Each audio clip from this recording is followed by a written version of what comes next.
जिनको गोमूत्र की भी समस्या है तो मैं उन्हें बताना चाहता हूं, मगर सर क्या करें, दिमाग में मैकाले मार्क्स का गोबर भरा हुआ है और उसके बाद 2014 तक राह देखते ही रहे। इसे कहते हैं आंख को चाहिए एक उम्र असर होने तक। पंजाब हो, झारखंड हो या कर्नाटक हो, क्या एक मंत्री के लिए एक रूल रहेगा या हर मंत्री के लिए अलग अलग रूल रहेगा? वो लेके आ गया वकालत का पैगाम। अब पता नहीं है छात्रों का करेंगे काम या करेंगे छात्र हितों का काम तमाम। जो अभिमानी राम गोपाल जी कहते थे, कार सेवक चढ़ तो गए थे मगर चिपक गए, साथ साथ के गोलियां मारी गई थी। डॉक्टर सुधांशु त्रिवेदी जी। माननीय उपसभापति महोदय, आज जब इस विषय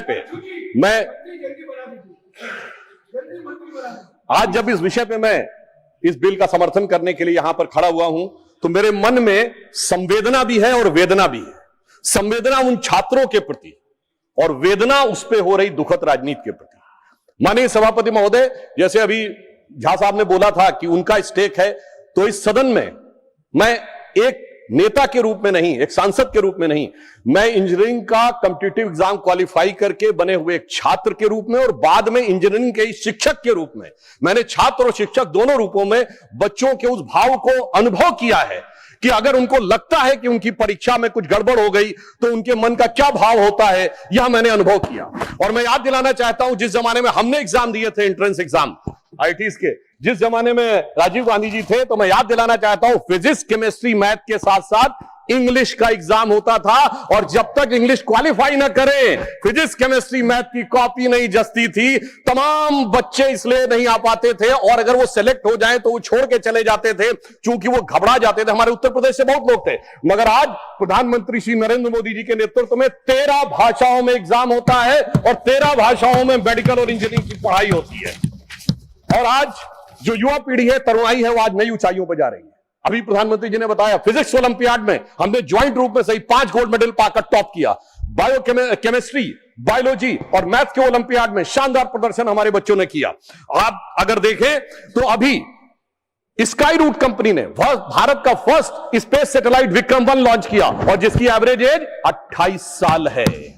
और यह भी याद करिए, इस समय हमारे बच्चों के, युवाओं के प्रतीक कौन? गुकेश डोमराजू, जो 18 साल की उम्र में वर्ल्ड चेस चैंपियन बना।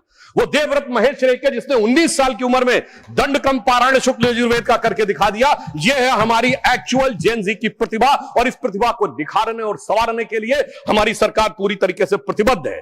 और वो कितनी संवेदनशील है, उसका प्रमाण उपसभापति महोदय यह है कि हमारे इसी सदन के नेता माननीय नड्डा जी और पीएमओ में राज्य मंत्री जितेंद्र सिंह जी दोनों गए और उन्होंने सोनम वांगचुक जी का अनशन समाप्त करने में सफलता हासिल की। पर संवेदनशीलता के अलंबरदारों से मैं पूछना चाहता हूं, स्वतंत्र भारत का पहला आमरण अनशन हुआ था 19 अक्टूबर 1952 को पोट्टाभी श्रीरामुलु ने, किस लिए कि आंध्र को अलग किया जाए। मगर सभापति महोदय 15 दिसंबर 1952 तक और उनकी मृत्यु हो गई उस आमरण अनशन में, मगर सरकार के कान पर जूं नहीं रोगी थी। यह दिखाता है कि कितनी संवेदनशीलता थी और कितना। फिर हमारी सरकार ने जो भी कार्य किए, 2 चक्र की वार्ता की माननीय नड्डा जी ने और माननीय जितेंद्र सिंह जी ने। उसके बाद फास्ट ट्रैक कोर्ट का अनाउंसमेंट प्रधानमंत्री जी ने किया, कैबिनेट में कठोर प्रावधानों वाला बिल पास किया, मध्य रात्रि में छात्रों के लिए संदेश किया और छात्रों की भावनाओं का सम्मान करते हुए हमारे शिक्षा मंत्री धर्मेंद्र प्रधान जी ने इस्तीफा दिया, जिन्होंने अपने कार्यकाल में कई उल्लेखनीय सकारात्मक कदम उठाए थे। और उसके बाद प्रधानमंत्री जी ने श्री नंदन नीलकर्णी जी के नेतृत्व में एक हाई पावर टास्क फोर्स बनाई। मगर सभापति जी, मैं समझ नहीं पाता हूं, हाई पावर टास्क फोर्स के सदस्यों का, विद्वान सदस्यों का उल्लेख करते हुए ये गोमूत्र कहां से बीच में आ जाता है? यानी समझ में नहीं आता है, जिसका कोई रेलेवेंस नहीं उस टॉपिक से।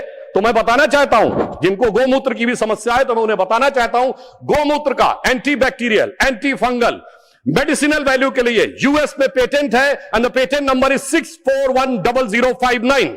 और गोमूत्र का बायो एनहांसर के रूप में यूएस में साइंटिफिक पेटेंट है 6896907।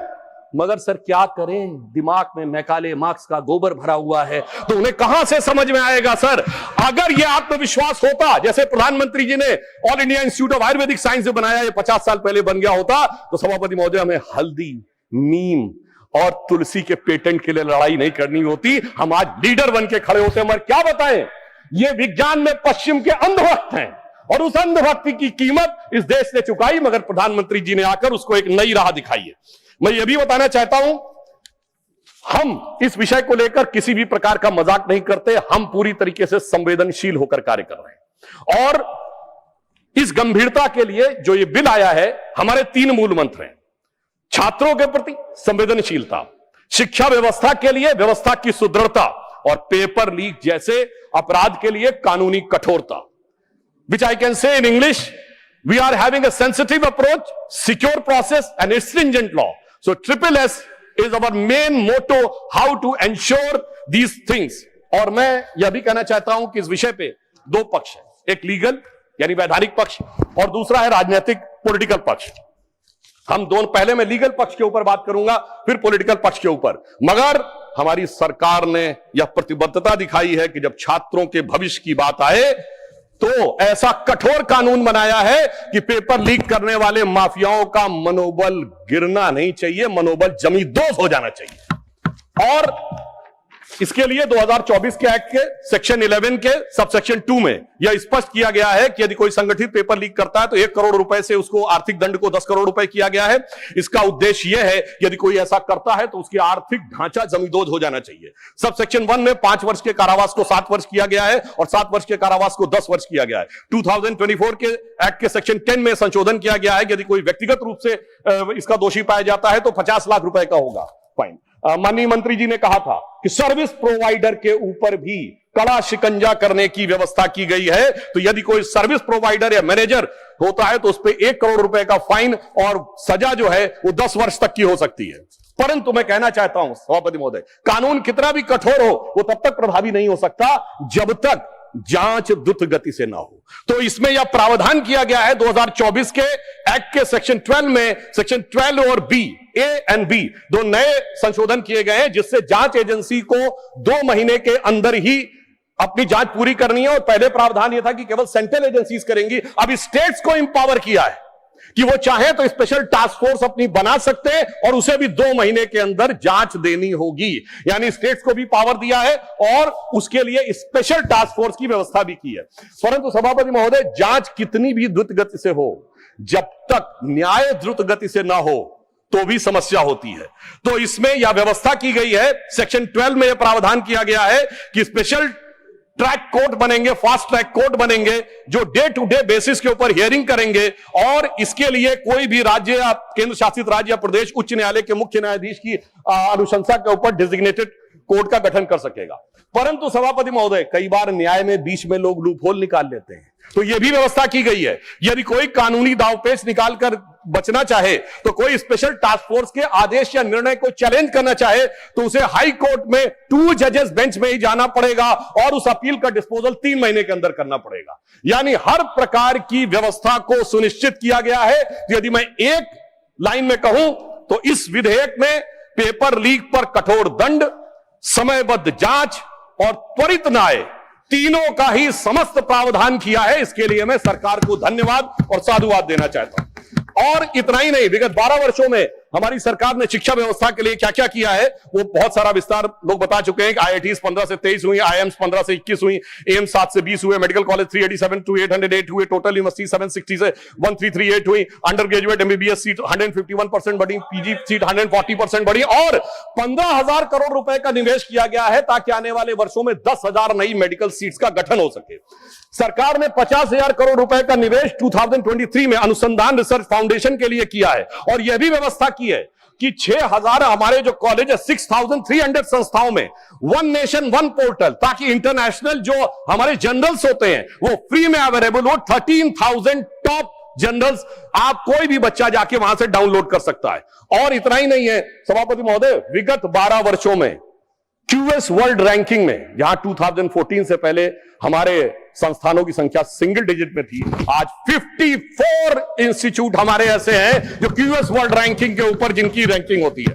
और मैं यह भी बताना चाहता हूं आज भारत की शिक्षा व्यवस्था के प्रति क्या आकर्षण उत्पन्न हो रहा है। 58,000 से अधिक विदेशी छात्र आके पढ़ रहे हैं। आज स्थिति यह है कि पहली बार हमारे संस्थान IIT मद्रास का जंजीबार में कैंपस बना है, IIT दिल्ली का अबू धाबी में बना है, IIM अहमदाबाद का दुबई में बना है। और अभी प्रधानमंत्री जी इंडोनेशिया गए थे तो पहली बार IIM बेंगलोर के कैंपस के लिए इंडोनेशिया की सरकार ने रिक्वेस्ट किया है और उसकी अनुमति प्रदान की गई है। यह दर्शाता है कि शिक्षा व्यवस्था के लिए काम किए। और एक और मैं कहना चाहूंगा, हमारे विपक्ष में कई विद्वान लोग बैठे हैं, अब भारत का जो फॉरेन रेमिटेंस है $135 बिलियन आता है और उसमें से पहली बार ऐसा है विगत 2 वर्षों में जब वो डेवलप्ड इकोनॉमीज में से आता है।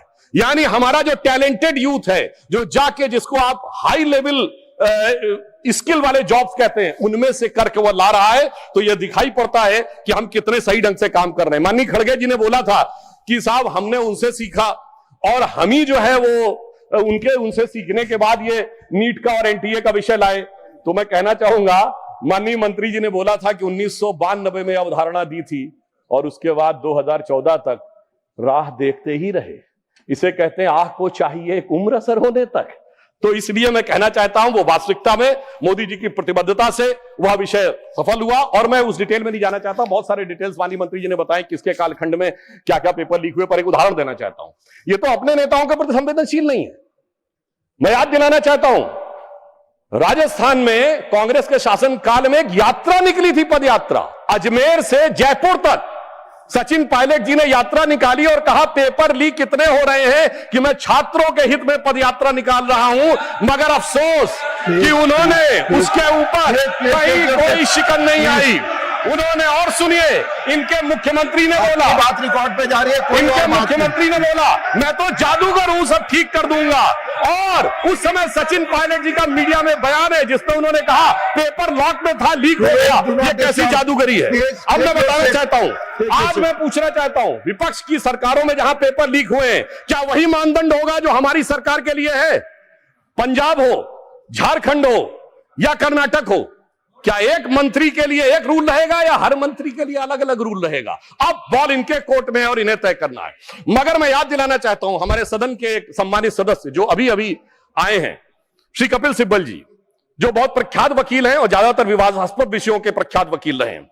उन्होंने शिक्षा मंत्री रहते हुए यह वकालत करने चले गए कि साहब हम बच्चों को लीगल एड देंगे। इनके शिक्षा मंत्री रहते हुए 2009 से 12 में सिर्फ, सर 2010 में रेलवे रिक्रूटमेंट बोर्ड, 2011 में all India engineering entrance examination, 2011 में हरियाणा बोर्ड और 2012 में एम्स।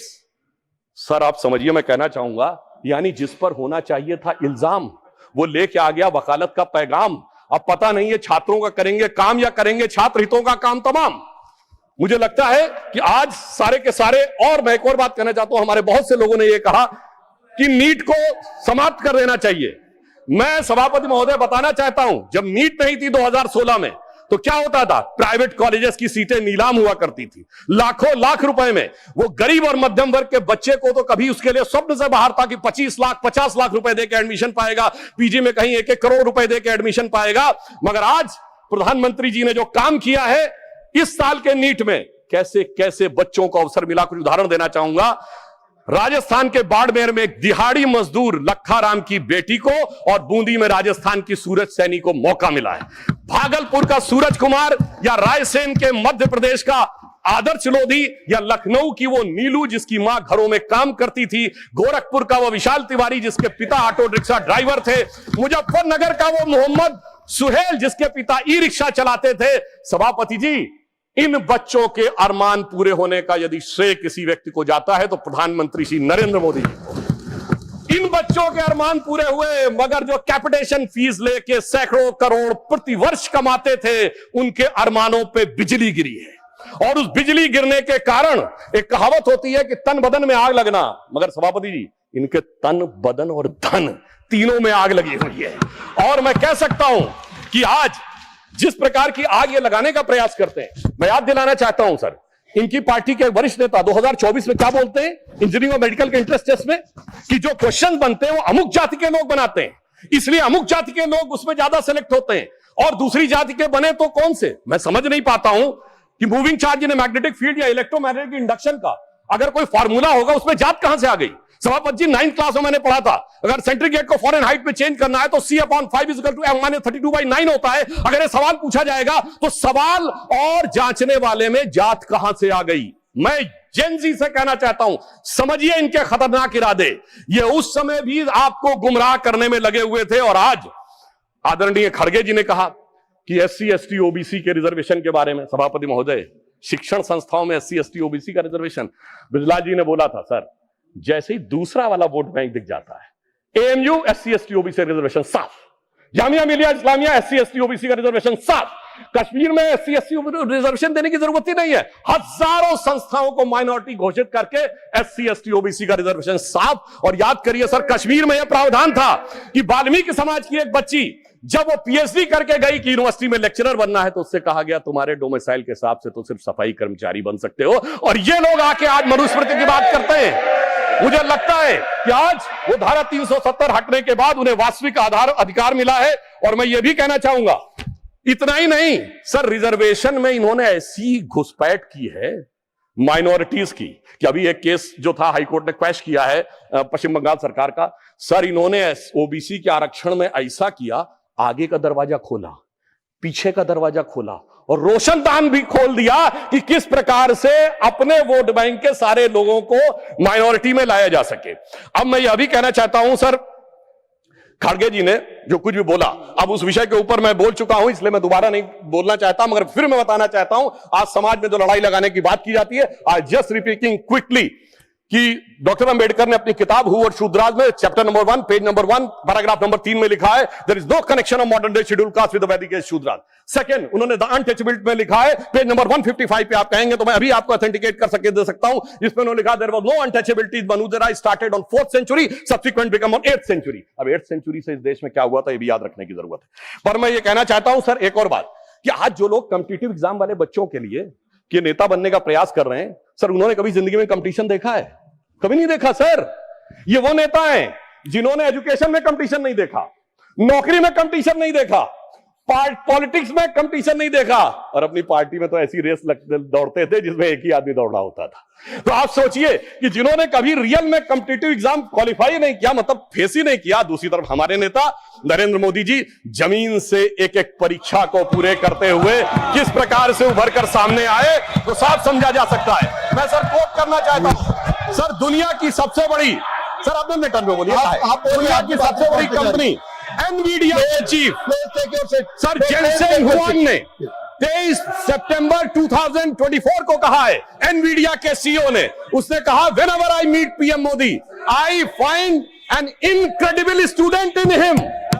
तो एक तरफ है हमारे नेता जो motivated, dedicated and incredible student है, दूसरी तरफ एक वो है जो फ्रस्ट्रेटेड, रिजेक्टेड और हर लोकसभा सत्र के बाद इंटरनेशनली इनविजिबल नेता है। अब मैं एक और बात कहना चाहता हूं, एक चीज जो हमारे लिए चिंता का विषय है सर, देखिए जिस प्रकार की भाषाएं आई वहां पर बच्चों के उसमें वो बहुत अशोभनीय और चिंताजनक था, जिस ढंग की भाषा का प्रयोग किया गया। मगर बच्चों की क्या गलती है सर, जो बड़ों से सीखते हैं। यदि यहां पे गालियां दी जाती हैं, अभी जो सदन में सदस्य खड़े हुए उन्होंने भी गाली वाली दी थी, अलग बात है। प्रधानमंत्री जी को बिहार में मां की गाली दी जाती है, आखिर में बच्चे बड़ों से ही सीखते हैं। तो मुझे लगता है अभी ध्यान रखना चाहिए। मगर मैं दलगत भावना से अलग होकर कहता हूं, आज जो कुछ आपने सुना, हम इस तरफ पक्ष के हो या उस पक्ष के हो, क्या हमें नहीं लगता कि इस विषय को लेकर हमें चिंता होनी चाहिए? इस पे पूरे सदन को चिंता होनी चाहिए और इसका मार्ग प्रशस्त होना चाहिए। इसलिए मैं सदन की तरफ से कहना चाहूंगा कि शील, विनय, आदर्श, सभ्यता, तार बिना झनकार नहीं है। शिक्षा क्या स्वर साध सकेगी यदि नैतिक आधार नहीं है? और मैं यह भी बताना चाहता हूं सर, मैं जेन जी से भी कहना चाहता हूं कि आपने एक गाना सुना होगा, यही उम्र है कर ले तू गलती से मिस्टेक। तो मैं बच्चों से बताना चाहता हूं, ये पानी की बोतल 10 रुपए की आती है, मगर Instagram free, Facebook free, WhatsApp free, Twitter free, ये फ्री क्यों दिया जा रहा है भाई? जबकि वो सभ्यता क्या कहती है, there can never be a free lunch, if there is a free lunch there has to be poison in it. तो मैं समझना चाहता हूं वो फ्री आपको इसलिए दिया जा रहा है ताकि आपके दिमागों को कैप्चर किया जा सके। इसलिए मैं पुनः 1997 की एक मूवी है यस बॉस, जो शाहरुख खान और जूही चावला थे, तो वो अपने बॉस को सोचती है कि वो मेरे लिए अच्छा कर रहा है, मगर वो उनको ट्रैप में फंसा रहा था। तो एक गाना था, बड़े टेढ़े मेढ़े दुनिया के रास्ते, खतरे ही खतरे हैं तेरे वास्ते। तो मुझे लगता है कि जेन जी को इस विषय पर समझना चाहिए। और मैं यह भी कहना चाहता हूं युवाओं से, याद रखिए, योग, भोग, संग्राम तीनों जवानी के काम। और याद रखिए 80% लोग भोग में और 20% लोग संग्राम में पड़े हुए हैं। बहुत संभल संभल कर आगे कदम बढ़ाना होगा। इसलिए मैं कहना चाहता हूं कि आज जब छात्रों के आंदोलन में कुछ ऐसे अवांछित तत्व आ गए थे, और ये मैं हवा में नहीं बोल रहा हूं, 23 जुलाई को 9:30 पे सोनम वांगचुक जी का ट्वीट है जिसमें उन्होंने ये कहा कि भाई मुझे बहुत पेन है कि कुछ एंटी सोशल एलिमेंट्स आ गए। बच्चों से कहूंगा सावधान रहिए, ये बड़े खतरनाक एलिमेंट हैं। ये अवसरवादी, ये राजकतावादी हर आंदोलन में चले जाते हैं, सीए में भी चले जाते हैं, किसान में भी चले जाते हैं, कुछ पहलवान में भी चले जाते हैं, आज बच्चों में भी। तो ये वो मुखौटा है जो कभी मुसलमान के पीछे छुपता है, कभी किसान के पीछे छुपता है, कभी पहलवान के पीछे छुपता है, आज नौजवान के पीछे छुपा है। इसलिए मैं कहना चाहूंगा बच्चों से कि देखिए वो जो बच्चे हैं वो तो भटके हुए नौजवान हैं। सर, बच्चे तो भटके हुए नौजवान हैं, मगर सत्ता के लालच में पक्की दाढ़ी वाला एक लटका हुआ नौजवान भी है, उससे उनको बहुत सावधान रहने की जरूरत है। और मैं सर बस 1 मिनट में खत्म कर रहा हूं। सर, प्रधानमंत्री जी ने और गृह मंत्री जी ने यह ध्यान रखा, हिंदी में एक कहावत है कि गेहूं के साथ घुन न पिसने पाए। हमने ध्यान रखा कि उन अपराधी तत्वों के बीच में बच्चों के साथ किसी प्रकार का वो ना होने पाए। तो मैं सिर्फ यह कहना चाहूंगा, हमारा उद्देश्य है संवेदना, संवाद के साथ समाधान खोजना, इनका है दुष्प्रचार, अराजकता के साथ घमासान मचाना। और बस अंतिम पंक्ति कहकर समाप्त करता हूं। मैं बच्चों से कहना चाहता हूं, प्रधानमंत्री जी ने जिन विपरीत परिस्थितियों में निकाला है, कि वो पुराना गीत हम सबने सुना होगा, हम लाए हैं तूफान से कश्ती निकाल के, इस देश को रखना मेरे बच्चों संभाल के, हर एक कदम उठाना जरा देखभाल के। और अंत में कहना चाहूंगा बच्चों से यह भी कि हां, हो सकता है कुछ कष्ट आपको हुआ हो, मगर हम उन लोगों में से नहीं हैं जो अभिमानी राम गोपाल जी कहते थे, कार सेवक चढ़ तो गए थे मगर चिपक गए, साथ साथ के गोलियां मारी गई थी, कनपट्टी पर सटा के गोलियां मारी गई थी। इसलिए मैं यह भी कहना चाहता हूं सर, अंत में प्रधानमंत्री जी की तरफ से बच्चों के लिए और युवा पीढ़ी के लिए कि चमन को सींचने में पत्तियां कुछ झड़ गई होंगी, यही इल्जाम हम पर लग रहा है बेवफाई का, मगर कलियों को जिसने रौंद डाला अपने हाथों से, वही दावा करे हैं चमन की रहनुमाई का। धन्यवाद।